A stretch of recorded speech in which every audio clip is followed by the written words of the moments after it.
Welcome into the PHNX Cardinals podcast, presented to you by the DraftKings Sportsbook app, America's top-rated sportsbook. Be sure to like and subscribe.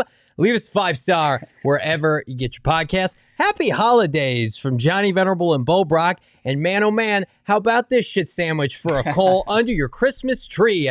As we, Bo Brock, we're going to be joined by Josh Weinfuss, who broke quite the story along with Jeremy Fowler on ESPN.com today. Here we thought we were going to be talking about facing the GOAT, 7-time Super Bowl champion Tom Brady, and the Bucs having an inevitable get-right game. We get underneath our Christmas tree. We get to open 2 days before Christmas. Yeah. Our little present that this organization, indeed, as we thought, is dysfunctional as it comes. More dysfunctional than any episode of Jerry Springer can conjure up. That this organization is exactly what you thought was going on behind the scenes. You didn't need Hard Knocks to not show it on their show every Wednesday. It was Josh Weinfuss and Jeremy Fowler breaking it down in a nice little article underneath our tree. I love all these comments. Thank you, Luan5. We appreciate you being here. Dylan, hey, my man, we will get you out of here just in time for your holiday party. What's up, everybody? Josh Weinfuss will be joining us close to the top of the hour. But if you need a quick prep on what exactly went down today, well, we've got you covered. We've got a graphic that's going to break it all down. And again, I want to preface this by saying, check out the article up now at ESPN.com. Great work by Josh and Jeremy Fowler. But these are some of our highlights, or should we call them Bo lowlights? Kliff Kingsbury's final days in Arizona. We may be within them over the course of these next 3 weeks. Here's what's going on from Kliff Kingsbury's standpoint. The article describes Kingsbury as, quote, miserable to the point where he may step down after the 2022 season, and also doesn't believe, Bo Brock, and this is kind of laughable, he has the resources to win. We'll get to that here in a second. And then multiple team sources. This is kind of the unfortunate part if you're a Cardinal fan, although I don't know how much credence I give this. Multiple team sources see a path where Bidwill gives Kingsbury another year. So that's a lot of, the article is very Kliff heavy, but then there's some Kyler Murray stuff. Kyler Murray with Kliff, his relationship, quote, not great, right? Cam Turner, who's the offensive coordinator, QB coach, kind of by default now, has been the buffer between K1 and Kliff. And then Kyler Murray late to a meeting ahead of the Charger game. And then lastly, changes need to be made, a source close to K1 has said. And then lastly, a couple things that I think we already knew. Relationship with Steve Keim and Michael Bidwill has, quote, soured. But a lot of people have saying Keim has 9 lives, maybe just spin his 9th. Yeah, and I think omitted from this, and it's fine because there was so much dysfunction as far as this organization goes, is owner Michael Bidwill, because I think he plays a role in all of this. Yeah. And as far as, only so much to fit on a graphic. Exactly. And one that was one of my personal favorites as far as Kliff Kingsbury goes, he knows that it's not a situation that lends itself to him being happy and successful and best for the organization as he wants to be. Source close to Kingsbury said, they won't let him. They won't let him be great. They won't let him fan out his peacock feathers and fly. The Texas Tech also have those same rules in place. Kliff Kingsbury was gifted DeAndre Hopkins, Hollywood Brown, Zach Ertz, James Conner, Kyler Murray, and got swept by Geno Smith twice this year. Yeah, not good enough. And I like that our graphic had all 3 of them. Kliff, Kyler. No one's without blame. And Keim, right? And I don't know if that's something that you should kind of take solace in. Not by any means. Obviously, when you think about this organization, you see Keim is probably already halfway out the door, if not fully out the door, right? Goodbye. Yep. But it was interesting to kind of just see the timeline of how his relationships deteriorated throughout the organization, including with Michael Bidwill, because the main fear going into maybe 2 weeks ago was that they were ride or dies, right? What we saw on Hard Knocks was these guys dabbing each other up. They had dueling AirPod earpieces. Did they share them? They didn't share them. There was speculation, but it was shot down just by watching the film. But no, I mean, Steve Keim seems like he's not going to return as the GM of this organization. And then the next chess piece, if you look at our domino to fall for this fan base, was what's going to happen with the head coach? What's going to happen with Kliff Kingsbury? And if you look at this piece on ESPN, there are a couple different outs here. Now, I think that probably the one least likely to happen is Kliff Kingsbury being completely convicted in himself and not being given the best opportunity to be the coach that he wants to be, not being given the chance to be great, that he would just say, this ain't for me. I'm gonna bet on myself and leave all the money on the table from the 5-year extension that he signed in February. I just don't see that happening.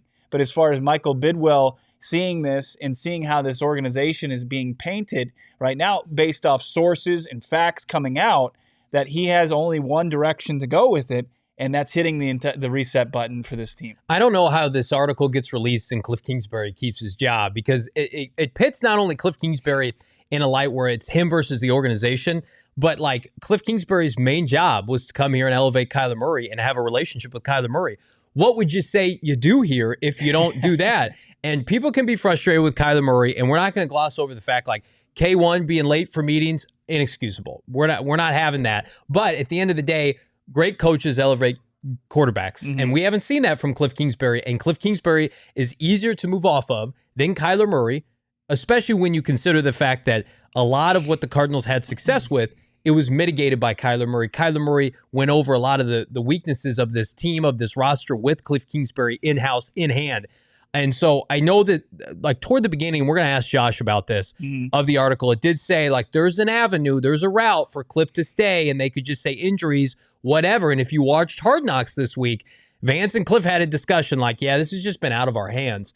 I'm sorry. Bizarre, they call it. Yeah, like, it's a bizarre season. It's bizarre to say that, because at the end of the day, you had the best quarterback in the division for a large stretch of this year. You put yourself in such a hole that when Kyler went down, it was over. It was beyond over, right? And you're seeing all these other teams competing with 7th-round Brock Purdy and Geno Smith and Danny Dimes, all these quarterbacks. The Lions were 1-6. They're en route to potentially make the playoffs. You guys have quit since September. You haven't looked good since the beginning of the year, and that's compounded by the fact that we have data now. We were willing to give Kliff Kingsbury the benefit of the doubt. He cannot win late in the year. This is not a trend that's going to be going away anytime soon. No, I mean, they're going to lose another game in December. I believe it's going to be a winless December for the Arizona Cardinals. Yeah. And that's not acceptable. And you add that to his track record that already exists, that's undeniable, that he struggles. It's beyond struggling. He just fails at the end of each and every season, whether it's at the college level or at the NFL level. When you look at this as an Arizona Cardinals fan, though, and you see that, okay, Keim's gone, likely, and then Kingsbury, there's a couple outs there. And then you talk about, okay, so who survives this? Obviously, you look through the rest of the roster, but the two other big parts of this, in Kyler and Bidwill. You're not getting rid of the Bidwill, your owner, obviously. No. But, does he learn some harsh lessons from this? You hope, right? Yeah. He didn't learn from the Steve Wilkes debacle, 2018 debacle.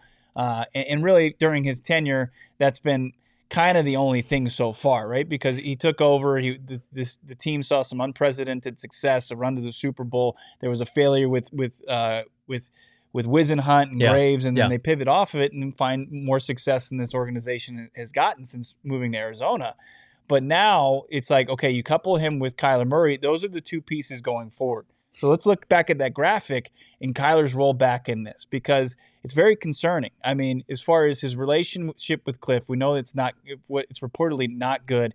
And then the fact that he was late to a meeting this late in the season in such a tumultuous season. And that might be my error too. It might not be the Charger game. It's the Patriots game. But it was within the last 2 weeks. Regardless, yeah. It was within the last 2 weeks of Kyler's season, right? Before he suffered the season-ending knee injury.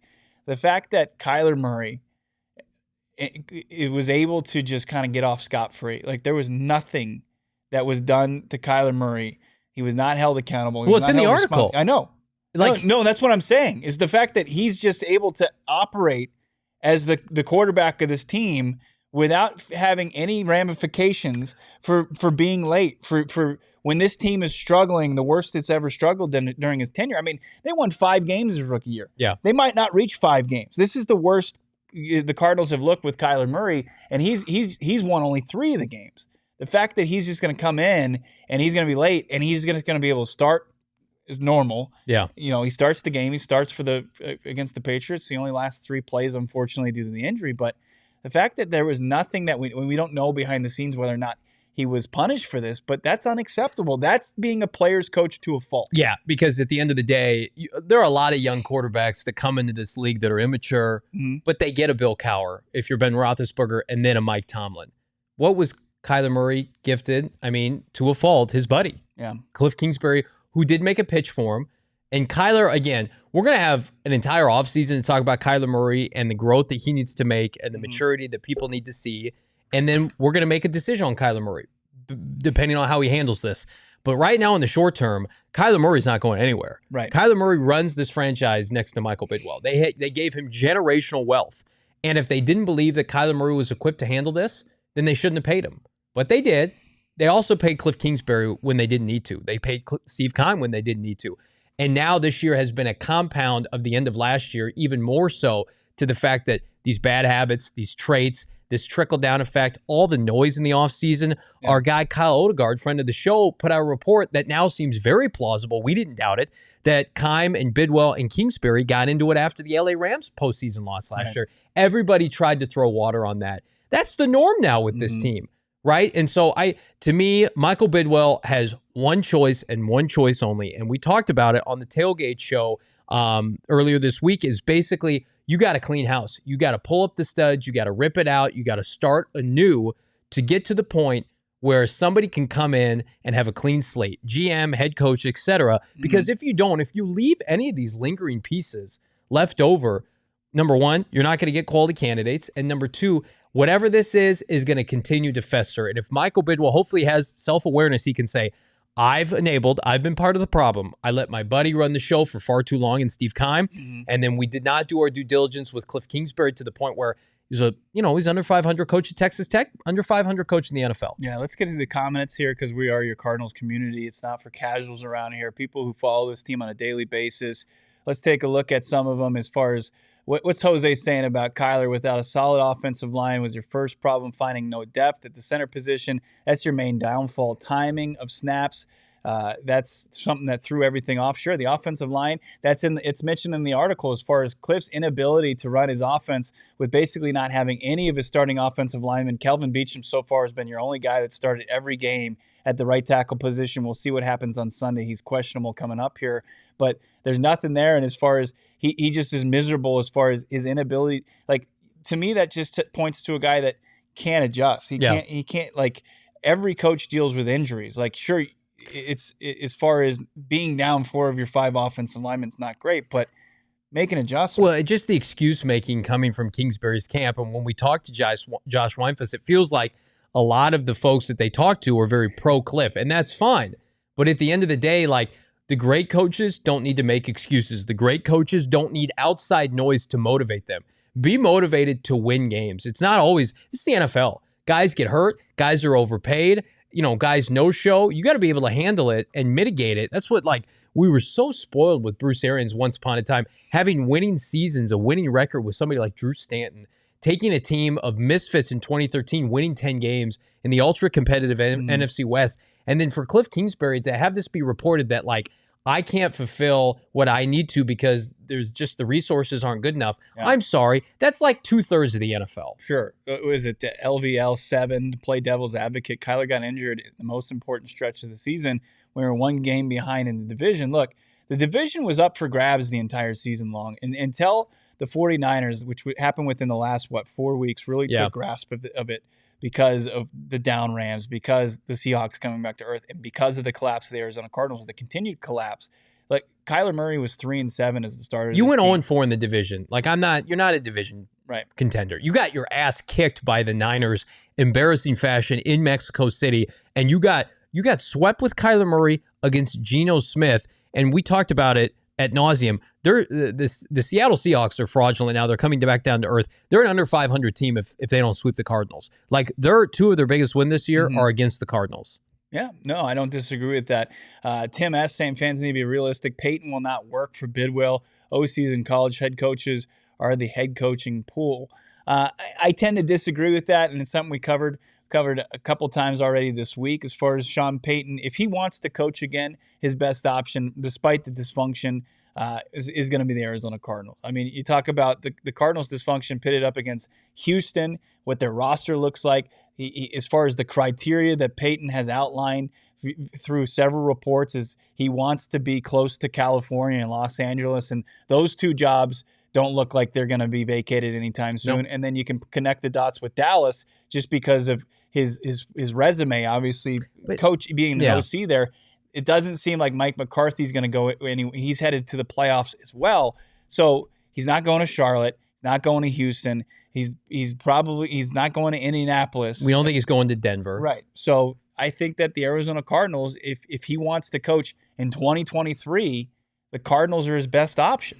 And that will tell you everything you need to know as far as Michael Bidwill and the fact that he may pursue him. He may underball him. He may lowball him. Or you're right.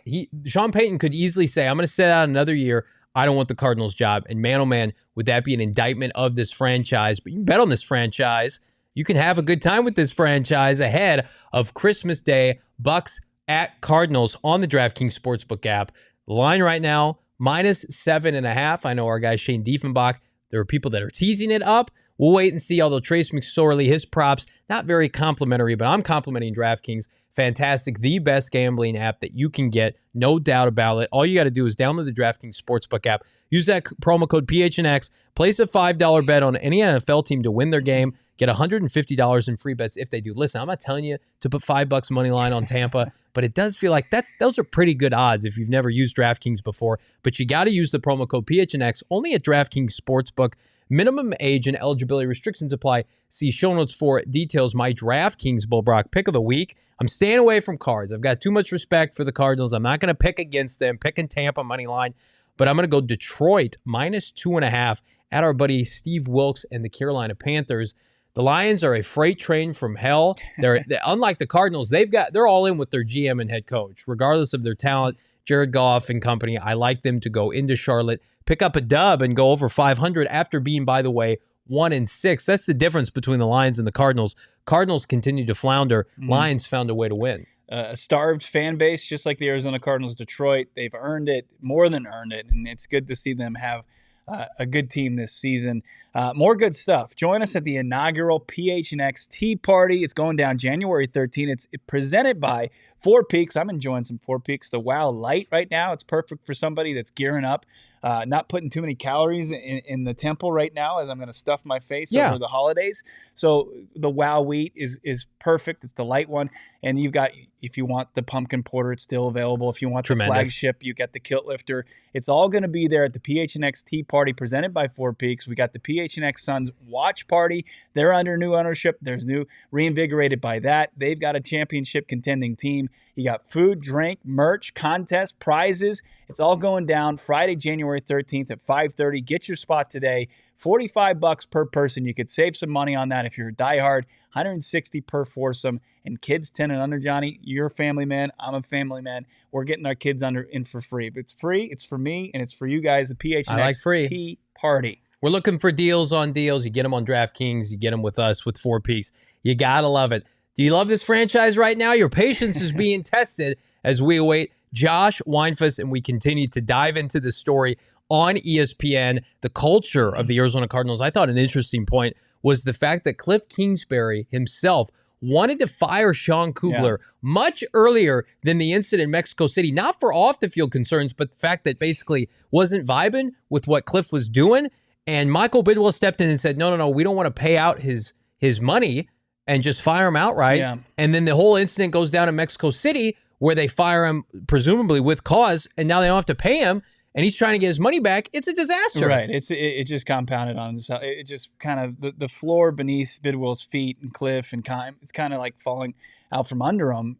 That was low-key one of the bigger storylines that stood out. The Kugler situation, especially what, Kugler's representation in himself came out. Was it last week? Was it just one short week ago? Were we talking last Friday about this? I can't keep track of it. It's unreal. It outpaces itself. But to see that, and what we thought was that he was one of the more well-respected coaches on that staff, that he had fallen so far from grace that, he was even promoted last year. He went Players loved him? Yeah, he was from just offensive line coach. He went to run game coordinator. He had a hand in the game planning on the offense, and that seems, according to this article, was completely pretty much stripped from him before his unceremonious exit of the alleged groping. That's a Kingsbury problem, if you ask me. I mean, Sean Kugler, again, putting the Mexico City incident aside, and we hope for the best with that situation, whatever that is. But I do feel like Sean Kugler's got rapport with a lot of people in the NFL, whereas Kliff Kingsbury came to the Arizona Cardinals with no resume. the fact that Steve Keim had to build out his defensive staff. And Sean Kugler, if you would have said before the year, I would have said the most valuable position coach the Cardinals had. And listen, you want to put offensive line issues and woes on Sean, that's fine. He didn't plead and beg for Justin Pugh and Rodney Hudson to come back. He has taken what the Cardinals have given him, and I think he's done a decent job. And then he was let go. And he was let go with cause, then good riddance. But if he wasn't, this is another incident that Michael Bidwill is going to have to potentially clean up. But here's what I will say. The Cardinals are hosting, I don't know if you know this or not, Super Bowl come February. Super Bowl, whatever it is. Super Bowl 40-something, 50-something, who knows? In the 50, high 50s. Cardinals haven't been in one since 2008, so I don't keep track of it.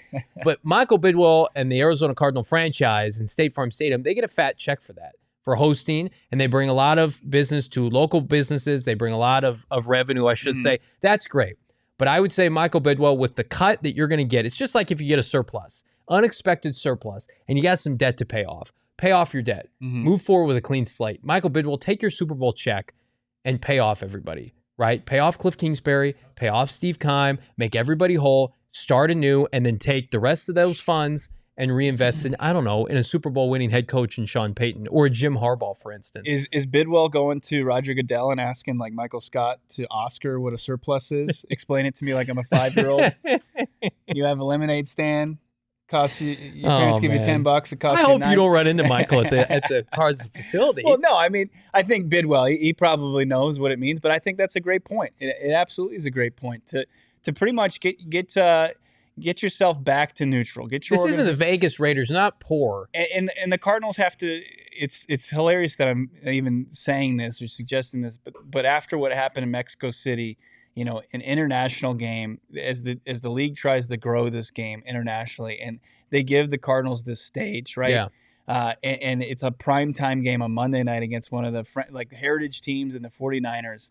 And not only to just the game's not competitive, but also to have the incident with one of their coaches, whatever actually happened, for it to happen, for it to be this black guy on the league. And then to say, oh, shit, this is also the same team that's hosting the Super Bowl. Like, they better be on their best behavior. This is their opportunity to show Goodell and the rest of the owners around the league. Bidwill has the opportunity to say, hey, we're starting to get our shit together. Yeah, and then also I would say that Michael Bidwill, at the end of the day, like, this franchise is in your hands. You got to be the one that fixes it. The league's not going to do it for you, because there are other owners around the league that want to see the Cardinals be incompetent because they can take advantage of it. People look at the Cardinals right now, and I would tell you right now, if you're going to enjoy this Christmas Day game, do it, absolutely. Could be the last time we see the Redbirds in prime time for some time. Yeah. To answer John Paul Edward de Dios's question, did Vance get an extension? No, we don't have any reports. We hadn't have any reports that we Vance, asked. Haven't heard anything that he's locked in.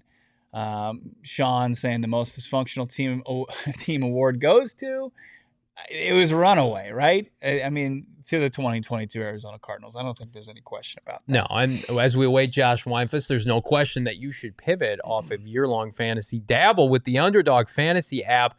Let me tell you about Underdog, okay? If you've got a year-long fantasy football team and you're not doing so well, like myself, my boy, and you want to dabble into daily fantasy, there is no better option.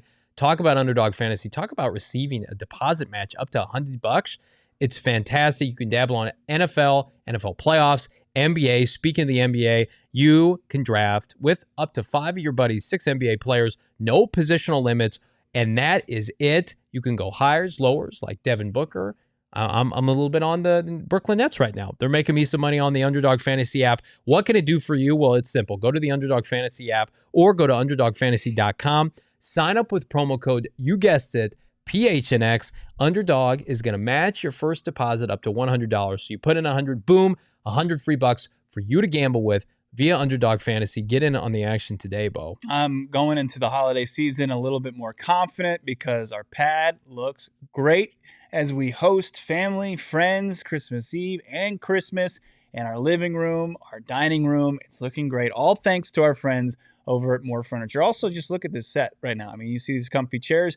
These could be yours for a very affordable price. Check out the holiday clearance event happening at More Furniture, and you can save up to 50% off. Go to morefurniture.com. That's More Furniture, M-O-R, furniture.com. Vic in the chat, coordinator jobs are usually year to year, and you got to think about Kliff Kingsbury is still, we figured it out, or Bo figured it out, the 4th highest paid head coach in the NFC West. So what do you think Vance Joseph makes? It's not a ton of money. Now, is it a ton of money to Michael Bidwill? We'll have to see. But, I mean, he's got a private jet. He's got the Cardinals with a private jet. He's got his own, airplane that he flies around. I mean, Cardinals and Michael Bidwill are not cash poor. No. They can afford to write some checks. And again, you talk about your investment. You made an investment in Kyler Murray, and you want to see it fulfill. And they probably had some questions about it. Sure, they did. They put the homework clause in there. They don't know if they're going to get their money's worth. But the best way to do that is to ensure he's coached up and he's held accountable. And that can't be with Kliff Kingsbury. We see it in this article now. It cannot be Kliff Kingsbury. No, it can't be. And it's just, how do you put this back in the bag, right? Is there, because in the article it outlined a path for K2 to come back, and I don't see it. I really don't. I just, Kliff was asked point blank, and then you were at the facility today. At the facility, the article, the bombshell dropped hours before. And we got through, the standard questions about who's going to be healthy for the game, what's the game plan against the GOAT Tom Brady, everything that leads up to it. And then at the end of it, Bob McManaman of AZ Central, Arizona Republic asks, there's this report out there. It's got a couple, things in it, but one of them was, would you walk away? Would you resign? And Kliff was like, I haven't seen it, and no. So, I mean, and then the press availability was over. It was immediately ended. The Cardinals ended it. Yeah, so there was, and Kliff talked for over 3.5 minutes. So I just think that this is not something that they want to approach or talk about right now. So Kliff, though, you could see it on his face, right? Don't you feel like this is a guy that this has got to be, even his final season at Texas Tech, it pales in comparison to what he's been through. Yeah, because you look at Texas Tech, I mean, with all due respect, Big 12, not under the microscope, right? This is the NFL. And the Cardinals are, I think, in a desirable destination, desirable city, and they play in a big boy division with Sean McVay and Kyle Shanahan and Pete Carroll. You got to put your big boy pants on. You cannot be second, third, fourth fiddle. You will get embarrassed. And the Cardinals are getting exposed. They thought. And here's what I'll say about Michael Bidwill. Michael Bidwill wants stability. That's why he re-signed Kliff Kingsbury and Steve Keim. He wants to be viewed as somebody and an organization that has their act together. They don't want to be Cleveland when they're turning over GMs and head coaches every other offseason. But I think that he compounded his issue by trying to make good with everybody. And really, I mean, it's been unfortunate because all he had to do was ride into the season with Keim and Kliff and keep status quo. Don't you think, we saw this report earlier this week, and we talked about it, that the NFL asking organizations to practice more patience with coordinators, with head coaches, with front office execs, because they've spent close to $1 billion in buyouts the last 5 years, that Bidwill might have just raised his hand. He's like, even me? And Goodell's like, no, you're good. You do what you got to do. Whatever it takes to turn that sinking ship, to get it back afloat, whatever you can do, you do it, buddy. You get free reign. You are exempt from this. You do what you have to do. I can't imagine what that press conference would look like. We're assuming Keim is gone. Keim is gone, and if they promote from within, whether it be Quentin Harris or Adrian Wilson, should they bring back Kliff Kingsbury, Michael Bidwill sitting up there with A-Dub or Quentin and Kliff Kingsbury taking questions from the media, you and the media, Bo Brock, basically saying, how is this feasible? How can this continue and go on? If the Cardinals do not win on Christmas Day, they'll have one calendar win in 16 months at home? They'll be 5-15 in their last 20 games? And with that, right now we are being joined by ESPN reporter Josh Weinfuss, who broke this story along with Jeremy Fowler about the Arizona Cardinals and their tumultuous culture that is brewing around Kliff Kingsbury. Do we have Josh? Josh, welcome to the show. Thanks for joining us, bud.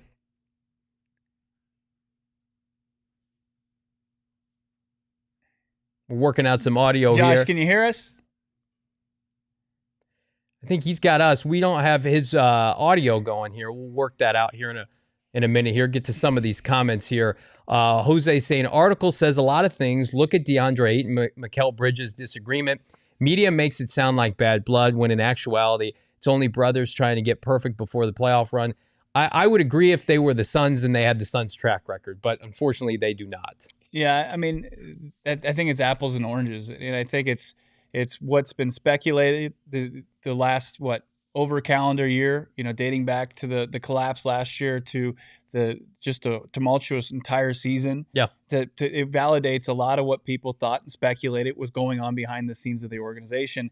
I think we're good. We're going to bring Josh Weinfuss back on and finally talk to him about the bombshell article, the incredible reporting by him and his colleague over there at ESPN, Jeremy Fowler. Josh, thanks for joining us, man. Hey, thanks for having me, guys. Of course, Josh. So the article is incredibly in-depth. We've encouraged our listeners, our viewers to go and check it out.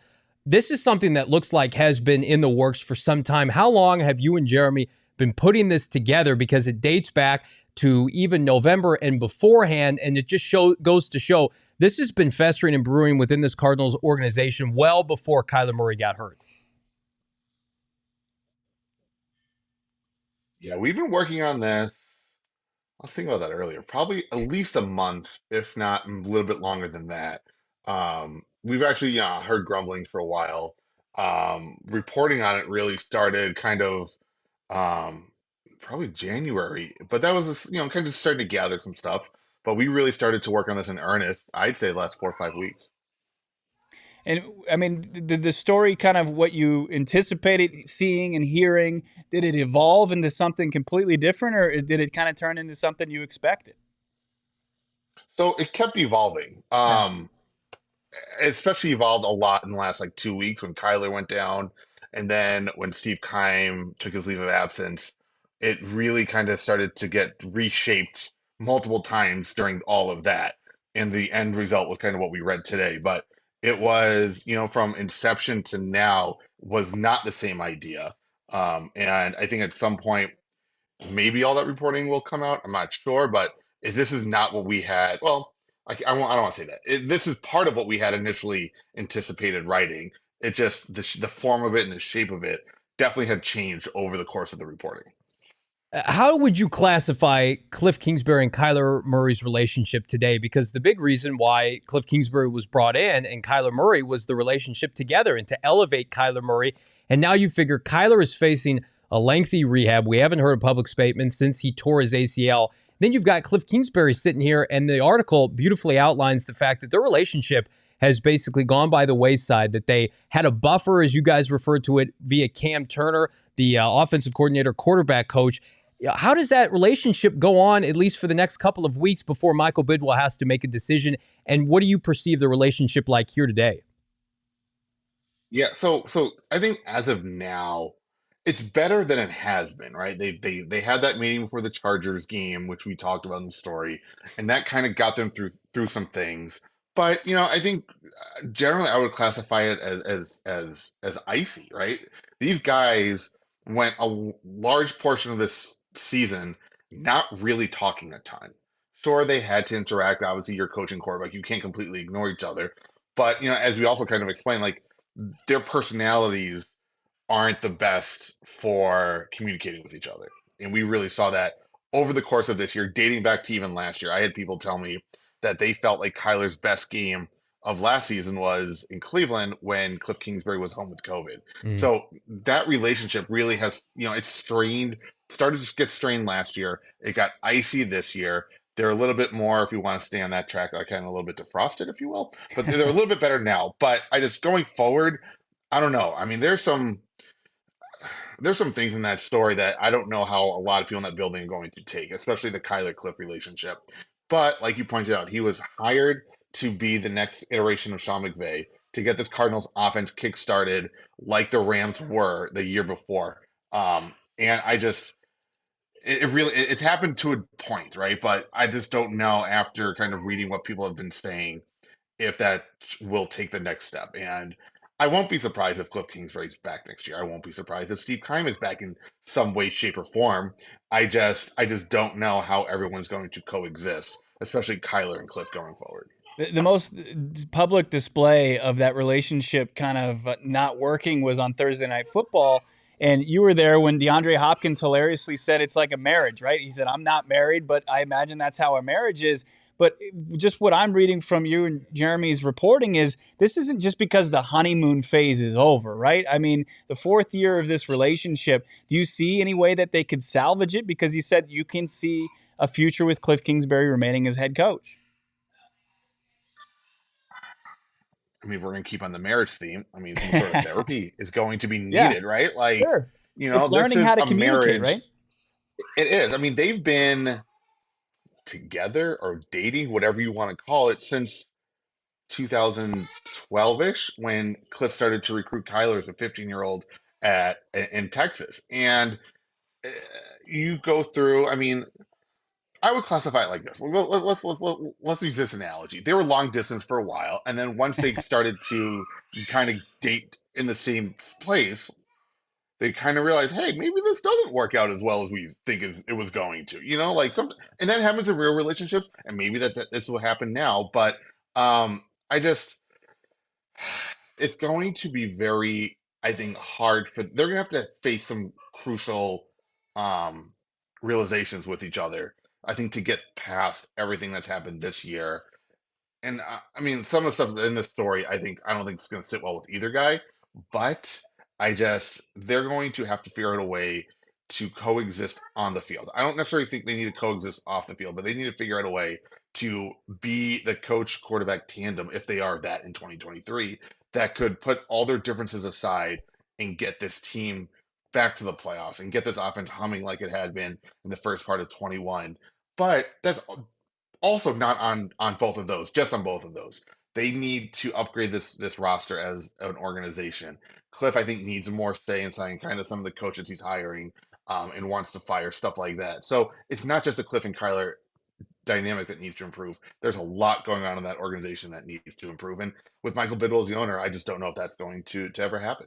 Well, you bring up Michael Bidwill, and I listened to all of those points just now, and it sounds painstakingly difficult for Kliff and Kyler to be able to fix this. And the easiest solution from an exterior point of view with the fan base is, well, you just get rid of Kliff Kingsbury. You find a new head coach that can come in and challenge Kyler Murray and elevate him to #1 overall pick status and get this team back on track. Do you feel like there's some hesitation from Michael Bidwill to pivot off of Kliff Kingsbury, both given the contract that he signed and the fact that, listen, there's a lot of stuff coming out about this franchise right now. Maybe there wouldn't be a robust market for a head coach. Now, I would disagree with that because there's only 32 of these, but maybe Michael Bidwill has a little bit of discomfort saying, I don't know if I can go out there and find somebody capable. Maybe I'll just keep Kliff for another year.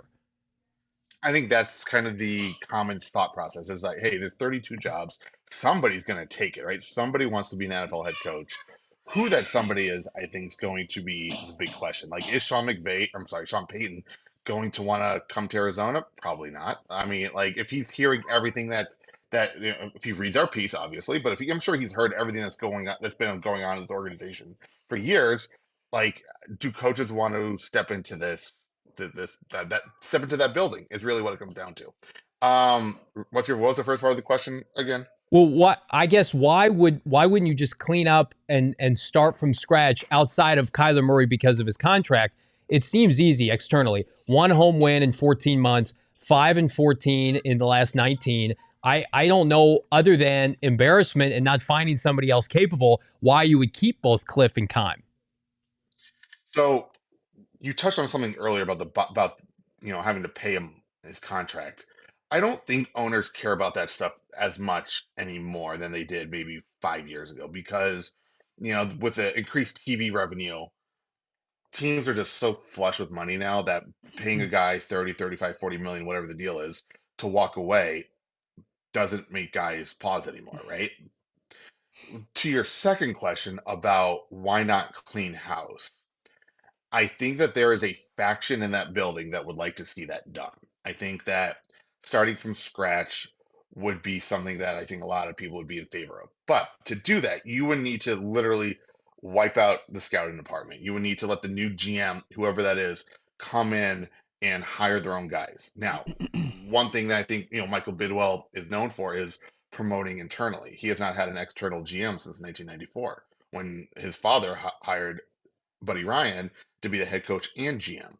So that's what I mean, 30, Almost almost 30. 30 years, Yeah. right? It's 28 years without an external hire. And if an external hire comes in, how much control are they going to want? How much are they going to let Michael Bidwill kind of meddle, if you will? He is the owner, so you got to let that happen to a point. But at the same time, like, you got to let the GM also do their job. To replace Kliff, I mean, if you feel like this organization can be better with the offensive talent they have or possibly could have next year, then I think that's what you would do, right? You would say, we're just going to totally clean house. Now, if a new coach comes in, I mean, they're going to want to bring their guys. How much are you going to let him do that? Because the last two head coaches, Steve Wilkes and Kliff Kingsbury, have not hired their own staffs. They Hmm. had a built-in staff, and they just kind of were plug and play type of coaches. So there's a lot of questions before you know a new guy comes in, what the situation would be like. But in terms of just cleaning house, if I'm Michael, I think at some point you might need to if you want to get to the level where the Niners are at or the Rams were at. I mean, he's watching other teams in his division win consistently, and he can't get there. And I think there are some fundamental problems with why he can't get there. But whether he cleans house or not, I don't think the money's going to be the issue. I really don't. I think it's a matter of whether he wants to go through the process of trying to hire everyone who he needs to win. The one thing that's unique about this organization is they don't really have the infrastructure that other organizations have. They don't have a team president. A lot of that stuff is handled by people on the business side. So when you go down that road, like what kind of influence are they going to have? What kind of knowledge are they going to have? What kind of process is that going to be like? There's just so many questions with this team right now. Such a tangled web they're weaving. That's what's so fantastic about this. You read this article and you're just like, it's like paragraph after paragraph. You're shocked. And it's interesting to say that you don't think the money matters, but then they were reluctant to move on from Sean Kugler, where it seemed like he fell out of favor from Kliff Kingsbury before the incident in Mexico City. That was something that shocked me the most from this article. Yeah, Kliff Kingsbury had wanted to fire Sean Kugler multiple times, and he was rebuked every time by Michael Bidwill. Which you're right, it does kind of counter what I said about the money. But I mean, some people just they don't see the big picture, I guess, right? Like they're what's the phrase?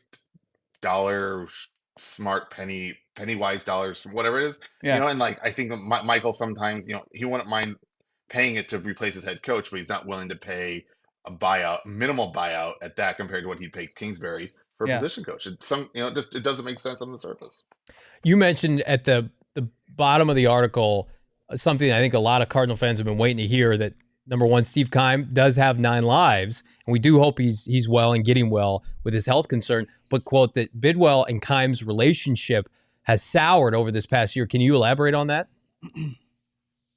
Um, Basically, what we understand is kind of what we explained in the article is that this year has been tough on the relationships between basically everyone in that building, Kyler and Cliff, Michael and Cliff, Michael and Steve and Michael, Steve and Cliff.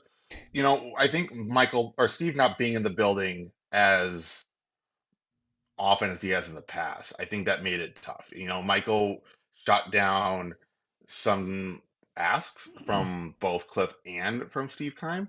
And I think at some point, Michael or Steve just kind of, I don't want to say frustrated, but I think I think him not being there was a real issue for this organization on a lot of levels. And like we explained in the article, he was more, he wasn't there very often. Where So was that's he? pretty much all we don't know. We Hmm. don't know. Yeah. So, um, the problem, not, I don't call it a problem. The thing is, Michael is very, he is a big believer in loyalty. So, he said on Hard Knocks that, Steve Keim's leave is indefinite and they'll make a decision in the future. So, could Steve come back in some sort of advisory role? Could he just be moved on, from completely? I think obviously this is something that doesn't sound cliche, but only time will tell at this point. My last question, as far as because we see so many people and it's outlined so well with Kingsbury and Kyler and Keim and Bidwill. If we're baking a blame pie, and I'm taking from my old colleague Jody Ayler that the old blame game pie, how do you rank them? Ooh, It's tough, isn't it? I that's a, mean, it's a really good question. So I think, people in how the would I chat can rank the participate blame as well. here? How would I rank the blame? I think if you kind of look at what we wrote and kind of what we reported on, I think a lot of the blame starts with Steve Keim. I think Hmm. him not being around was an issue for both the owner and the head coach, right? Like Kliff Kingsbury, a source close to Kliff told us that he didn't see Kliff didn't see Steve Keim as a resource anymore, or that Mm. much of a resource. Wow. Mm. That's pretty big for a head coach when you are losing guys left and right, when you Yeah. don't have your star receiver for 6 games, when your offensive line is down to one day one starter. Like not having him around to just forget the personnel stuff, just talk to you through things, you know? That's a big one. Obviously that, have not having Keim around then was an issue with his relationship with Michael Bidwill. So then Michael Bidwill and Kliff Kingsbury had to interact more so than normal because there wasn't that intermediary that would handle those things. The Kliff and Kyler stuff, I think is fascinating, and that has the biggest impact, I think, on the day-to-day success of this team. So that's up there as well. With that, I don't know if I'd blame one more than the other. I think it's one of these things where they both have some blame in this. I would probably, if I had to pick, I'd probably put more blame on Kliff Kingsbury than I would on Kyler Murray. I think too many people judge Kyler based on what they hear about him. Sure. But I think the way that Kliff Kingsbury has handled this organization, we went into it in depth in the story about how he's just too nice of a head coach. He lets too many things slide. He doesn't hold guys accountable. And I think that a lot of guys in the NFL want that. A lot of guys in the NFL have been coached like that, Kyler included. And when they don't get that, I think that you start to see players perhaps take advantage of the situation, or you definitely don't see the results that you would see if a coach was harder on players. Josh, you've been so generous with your time. 2 days away from Christmas. I want to get you out of here on this. This is what the fan base wants to know. Final 3 games of the regular season. Do they have any merit on the future of Kliff Kingsbury? Do you believe Michael Bidwill has made a decision regarding his future, or he's still mulling things over? Mm, I would think there's still, I think they still would have some influence on Michael's decision. I think if they go really bad, right? Like if they go really, really bad and it gets really, really embarrassing, I think that's when we could see that have some sort of influence on Michael. But the one thing we didn't really touch on is the possibility of Kliff just walking away as well, Yeah. right? Like Do you think that's that's to a me real that was possibility? I do. I think it's a distinct possibility that he just says, you know what? I don't care what happens. I'm gonna leave all the money on the table and I'm just gonna walk. Um, like it's yeah, I think that could be a real possibility. But then again, the last 3 games, Tampa Bay on Sunday night. The problem is, if they get embarrassed on national TV yet again, and they go to Atlanta and they get blown out, especially if the run game there just totally dominates the Cardinals, and then if you get totally, totally dominated by the Niners in Week 18, I think that Michael might say, you know what, this is going to influence how I'm going to decide what to do with Kliff Kingsbury. That would be something. I mean, that would be you wouldn't believe that script in Hollywood if Kliff Kingsbury, because the chances of him getting another shot at being a head coach in this league and to make this type of money, to say thanks but no thanks, I think that he probably would gain a bunch of respect from some Kliff haters out there, even for a bold move like that, to just say see ya, I'm out of here, no thanks. That would shock me. 100%. Yeah. 100%. I think it would shock a lot of people, especially when, you know, do I think he gets fired? Probably not. Do I think he Wow. walks away? I think there's a better chance of him walking away than getting fired at this point.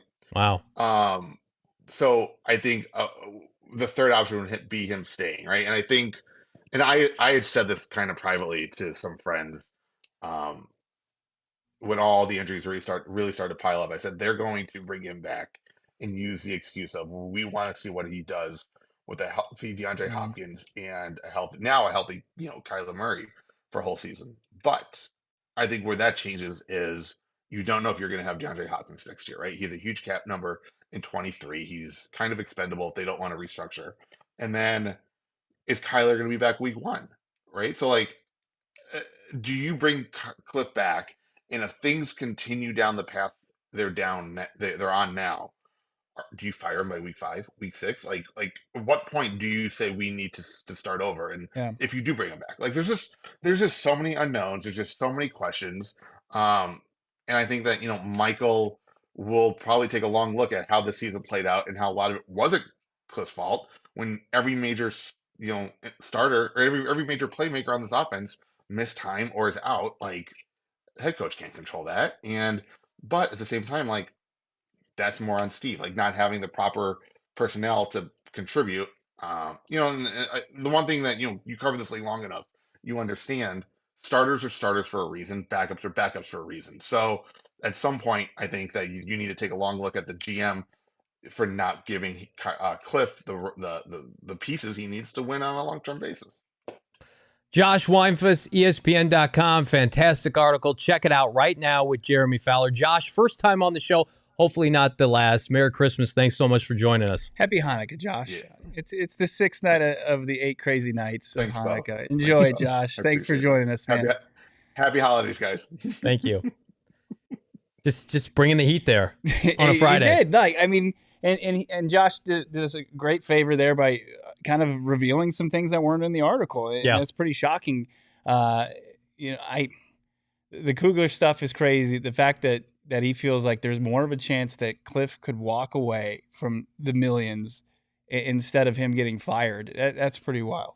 The fact that he feels like Kliff Kingsbury is safe right now. And I don't know, Trace McSorley for 3 games, determining Kliff Kingsbury's future seems a little bit inappropriate, but this is the Arizona Cardinals. We want to remind everybody, become a diehard at gophnx.com. You get exclusive discounts, including our exclusive member Discord. Chat up, Bo and I, even throughout the holiday season, we're going to be on that Discord come Christmas Day. Cards hosting Tampa Bay. Get fresh gear from the PHNX merchandise locker. We promise we didn't match our hats on purpose today. It just, it matched my outfit, so I had to go with it. Usually I go with the black one, but you can't go wrong. Yeah, you threw me a curveball, and I'm just kind of downtrodden about it. Let me say this also as we're promoting things. Obviously, follow PHNX_sports on Instagram, and now also follow PHNX_Cardinals on Instagram for great daily content. I already got a couple posts up there today. A couple things from practice and players who return to the practice field, including Colt McCoy. Will he play? No, he's already ruled out. But yeah, of course, you got to follow us, PHNX_Cardinals on all social media platforms. We've been receiving really nice things in our DMs. Yeah. When we talk about all the things kind of we're thankful for this holiday season, we're thankful for every single one of you that tunes in each and every day, downloads the podcast, interacts with us on Twitter. You make this all worth it. We're so thankful for everybody this holiday season. Thank you to everybody behind the scenes, the GM Saul Bookman, our entire crew here at PHNX Sports, producer Emma, always crushing on a daily basis. Thank you to everybody. Everybody have a happy holidays and Merry Christmas. Johnny, anything else you want to say? People wanted Josh Weinfuss. This man got him today. We're back on Sunday, Christmas Day coverage. You know where it is. Halftime, post-game. PHNX Cardinals keeps this train moving. We'll see you then.